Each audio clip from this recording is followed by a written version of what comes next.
Il existe un monde où l'angoisse fait partie du paysage. Un monde où chacun de vos pas vous entraîne toujours plus loin, dans la terreur et l'indicible. Un monde où les créatures les plus inimaginables et les psychopathes les plus cruels sévissent en toute liberté. Un monde où il n'y a aucune règle, aucune loi pour vous empêcher de plonger dans l'horreur la plus totale. Ce monde n'est pas si éloigné du nôtre, et il n'appartient qu'à vous d'en franchir les frontières. Alors si vous aimez avoir peur, n'hésitez plus. Franchissez le portail et venez écouter les histoires de l'autre monde. Téléphone mortel. Au Japon, comme dans d'autres pays asiatiques, certains chiffres sont considérés comme portant malheur.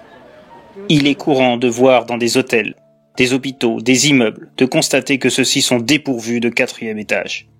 Et c'est la même chose pour les chiffres dérivés. 14, 24, 104. Quand on reçoit la monnaie après avoir payé un commerçant, et que le montant reçu comporte un multiple de 4, c'est signe qu'un malheur va arriver dans la journée. Et il n'est pas rare que certaines personnes préfèrent s'enfermer chez elles suite à cela, pour éviter de se retrouver confrontées à quelque chose de mauvais si elles sortent, quitte à ne pas se rendre à leur lieu de travail, et risquer d'être licenciées. Bien sûr, ce sont des cas extrêmes et isolés. Néanmoins, le chiffre 4 est proscrit dans beaucoup de domaines. Cela est dû à l'écriture et la prononciation de ce chiffre. En Chine, cela se prononce Si. Au Japon, c'est Shi ou Yon, par le biais du kanji correspondant. Ce son signifie mort ou mourir, faisant donc de ce chiffre un présage funeste. Raison pour laquelle plusieurs endroits s'abstiennent de l'utiliser. En particulier ceux propices à voir circuler un grand nombre de personnes, afin de ne pas attirer le malheur sur leur établissement. Cette peur de ce nombre se répercute également sur des numéros de série de matériel électronique, aéronautique, automobile. Quand on ne peut pas faire autrement que de l'utiliser, par exemple pour des numéros de voiture pour un rallye ou des bus pour un voyage scolaire, on utilise le kanji kotokubi, qui signifie également 4, mais qui a le sens de félicitations, afin de conjurer le sort. Ce préambule est là pour vous faire mieux comprendre le sens de l'histoire qui va suivre. Daisuke Hironaga est un jeune homme de 21 ans qui est un passionné de technologie sous toutes ses formes.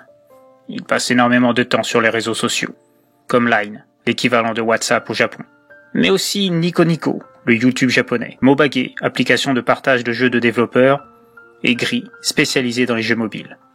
Rarement sur Facebook ou Twitter, dont une majorité de Japonais se méfient, les considérant comme nuisibles au bien-être, car porteurs de rumeurs et fakes trop importants, et agissant sur le moral et les relations. Seuls 5,5% des Japonais utilisent ces réseaux, contre 80% aux USA, pour vous donner un comparatif. Daisuke est ce qu'on pourrait appeler un geek, un mordu des nouveautés, que ce soit des jeux, des fonctionnalités pour ordinateur dernier cri, des applications de toutes sortes, parfois éphémères, des casques audio aux capacités auditives toujours plus performantes, ou encore des gadgets virtuels, lui permettant une immersion parfaite dans ses jeux en ligne préférés. Et pour pouvoir s'ajouter à la perfection de tout ça, Daisuke a besoin de posséder le must des modèles de téléphone mobile sortis. C'est pourquoi il se tient toujours au courant pour savoir quel est le téléphone le plus performant du moment, aussi bien en vitesse de réception des messages ou de chargement de pages internet, qu'en fluidité pour les jeux mobiles. C'est ainsi qu'il est entré en possession du dernier modèle d'Apple, le iPhone 13. Un prototype en fait, avant que l'officiel sorte en masse. Un privilège que Daisuke doit à sa popularité auprès de sites de jeux en ligne, où il bat régulièrement des records en matière de score, finissant des jeux bien plus rapidement que d'autres, faisant de lui une sorte de star des gamers.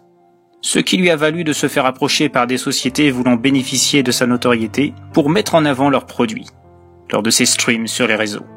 Un privilège dont Daisuke se sert pour obtenir des produits bien avant leur sortie officielle, comme le iPhone 13, offert par l'un de ses sponsors, afin qu'il le mette en avant quand il se connecte. De ce fait, Daisuke a testé l'appareil et a vite été bluffé par la fluidité bien plus rapide que le précédent modèle, au niveau du chargement des pages web, mais aussi pour le lancement des applications. Mais ce qu'il était loin de se douter, c'était que ce téléphone allait le faire plonger dans un cauchemar sans équivalent.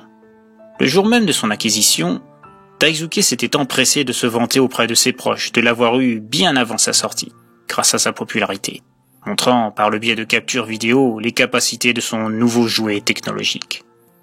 faisant l'admiration de ses amis, ses fans, ses frères et ses sœurs, dont il était devenu le modèle. Mais le lendemain, il apprit le décès de l'un de ses jeunes frères, retrouvé mort dans sa chambre, d'une insuffisance cardiaque. Pour Daisuke, ça n'avait pas de sens. Son frère Toshiro n'avait que 12 ans.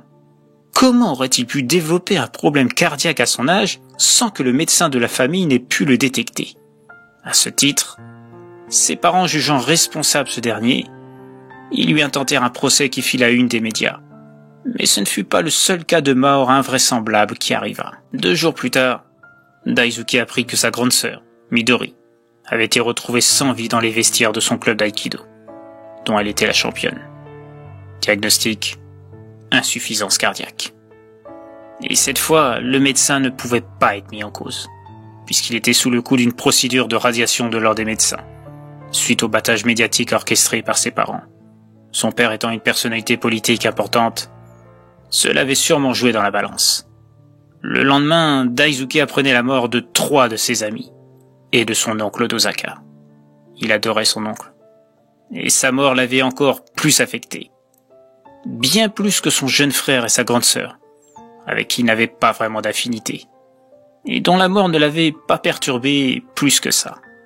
Bien sûr, il avait été choqué de la nouvelle de leur mort, mais pas plus que d'apprendre le décès d'une célébrité au journal télévisé.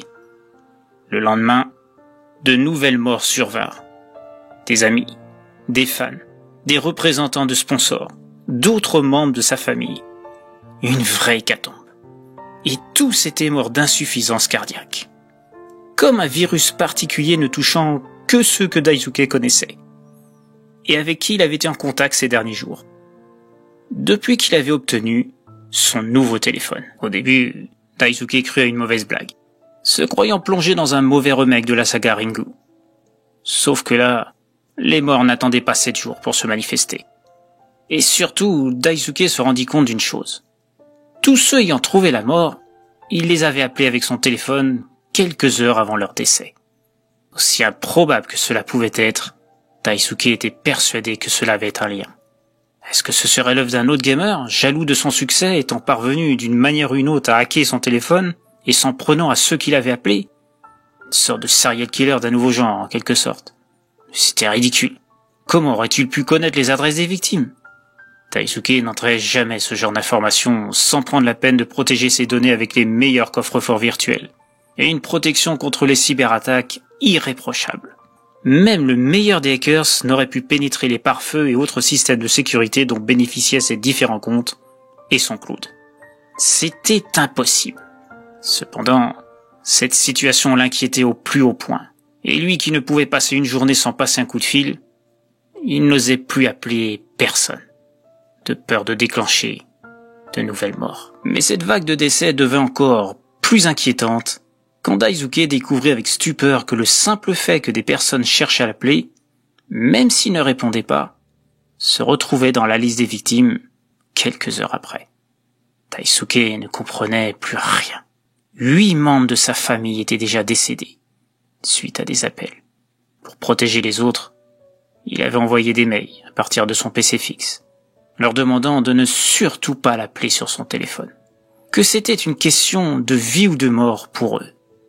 Bien qu'étonné des dires de Daisuke, tous avaient accepté de se plier à ses exigences. Comme il ne savait pas si le problème de fuite de données était dû à son seul téléphone, ou si cela concernait l'ensemble de ses réseaux, il ne savait vraiment pas quoi faire. C'était comme une malédiction. Cette pensée déclencha quelque chose dans l'esprit de Daisuke. Une intuition, diraient certains. Il repensait à cette vieille superstition du chiffre 4. Celle indiquant que ce chiffre portait malheur s'il était apposé quelque part. Raison pour laquelle hôtels, immeubles ou hôpitaux ne possédaient pas de 4e étage, par exemple. Et c'était pareil pour les numéros de série des appareils photo, de PC, de téléphone ou tout autre matériel technologique. Voulant vérifier son idée, il se rendit dans les paramètres de son téléphone afin de voir le numéro MEID de celui-ci. Les commerciaux vendant les iPhones au Japon connaissaient la superstition du 4. Et donc, il ne fallait pas que ce chiffre apparaisse dans les numéros de série des appareils vendus sur le territoire. Mais il suffisait d'une erreur, ou d'une personne en charge de la commercialisation des téléphones, ignorant ce détail, pour créer une vague de malheur sur tout le pays. Et bientôt, ces doutes se transformèrent en affirmations. Sur le numéro améidé, le 5e chiffre était un 4. Alors, toutes ces histoires à propos de ce chiffre étaient donc vraies. Daisuke avait toujours pensé que ce n'était qu'une simple légende urbaine, comme il y en a tant sur le net. Ou bien des racontards de vieux croulants, dont l'origine se perd dans les temps anciens. Mais les faits étaient là. Et les morts aussi. Mais quelque chose de plus inquiétant assaillait alors Daisuke. La sortie officielle de l'iPhone 13 sur le territoire japonais, c'était aujourd'hui. Depuis la nuit dernière même en fait. Certains magasins ayant fait des ouvertures nocturnes en vue du rush que cette sortie très attendue au Japon risquait de provoquer. Un grand nombre d'exemplaires s'étaient déjà arrachés en quelques heures seulement dans les points de vente le proposant. Et la ruée avait continué depuis ce matin. Daisuke regardait l'heure sur son téléphone. 14h38. Cela faisait donc plus de 15 heures que l'iPhone 13 était en vente au Japon. Et avec lui, la possibilité que d'autres numéros de série comportent le numéro 4. Et comme pour conforter ses peurs, les journaux, les médias sur les grands panneaux fixés sur les immeubles et grandes tours de la ville commençaient à relater une vague de morts à travers tout le pays. Tout était des insuffisances cardiaques. Et ce n'était que le commencement de ce qui s'annonçait comme un véritable fléau, comme jamais le Japon n'en avait connu. Pour une simple erreur, pour un simple chiffre, des centaines, des milliers de morts endayaient le pays, le transformant peu à peu en un cimetière d'une ampleur inimaginable. Était-ce dû à la combinaison du chiffre 4, synonyme de malheur au Japon, et au chiffre 13 du nouvel iPhone, un chiffre qui, lui aussi, est un mauvais présage dans les pays occidentaux, mais également au Japon. Car en plus du chiffre 4, certains établissements publics évitent d'utiliser le chiffre 13. L'association de ces deux nombres considérés comme funestes au Japon aura peut-être eu comme résultat de déclencher la plus grande malédiction de l'histoire du pays.